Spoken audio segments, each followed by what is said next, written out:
Hvis du er en adrenalin-junkie, men har en familie at tage hensyn til derhjemme, så kunne det her godt være svaret på dine bønner. Det er den nye Ford Focus RS. Den har 305 hestekræfter. Ford har foretaget en lang række ændringer på bilen. Det er blandt andet øget sporvidden med 40 mm, og så er forhjulsophænget helt nyudviklet. Det forreste fjederben er dramatisk ændret for at kunne håndtere de 305 hestekræfter. Den her sorte tingelse nede under vognen, det kalder man en diffuser. Og på mange sportsvogne, der er det faktisk pynt. Men her har den en virkning.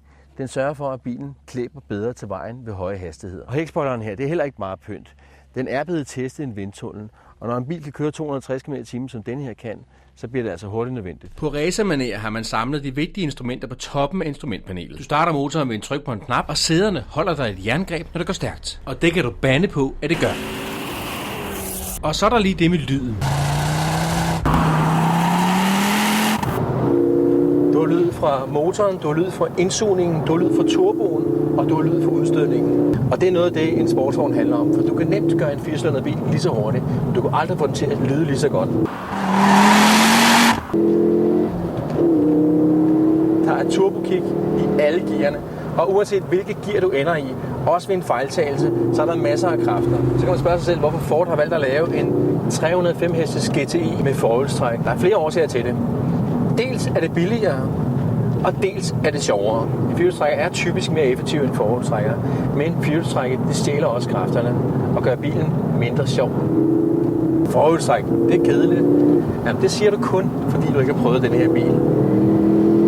En baghjulstrækker er selvfølgelig det ultimative, men når du kører baghjulstræk med mange hestekræfter, og du slår ESP-systemet fra, så har du altid den der nagende frygt for, at den smider bagenden på et eller andet tidspunkt.